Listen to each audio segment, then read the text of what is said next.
Don Williams again for the Institute of Sports and Spines. Today we're doing a demonstration of a leg strengthening exercise. We will use this exercise in post-op rehabilitation for knees and hips in the later functional stages, and we also use it for strengthening the quads and hamstrings as co-contractors for knee extension and flexion exercises. So what we have here is a pad. The blue pad is just it makes it more comfortable for the knee so you're not kneeling on a hard surface. And the disc and wheels that we have is basically a multi-directional device that we can use for pushing the foot in any direction with reduced frictional load. In a home environment, lots of people would have a skateboard, and a skateboard is quite sufficient for this as an exercise. So we start kneeling on the pad.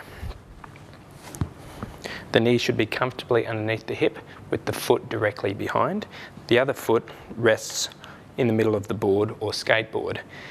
As a start exercise, it's just rolling the board in and out with the foot. It should be a careful, easy movement pattern. So this is also proprioceptive or joint movement perception training in this early stage. As you get better, you can stretch out in front. So we get a hip flexor or a psoas stretch on the left and a hamstring functional stretch on this side.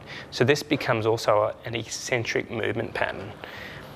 As you develop further again, you can go into doing a hover and then pushing in and out. In this environment with this sort of board, when it can go in any direction, it's much harder again than it is on a simple skateboard. So if you have one of these multi-movement devices, then certainly you can use that as you develop more skill with this exercise. But generally speaking, a skateboard is a good idea.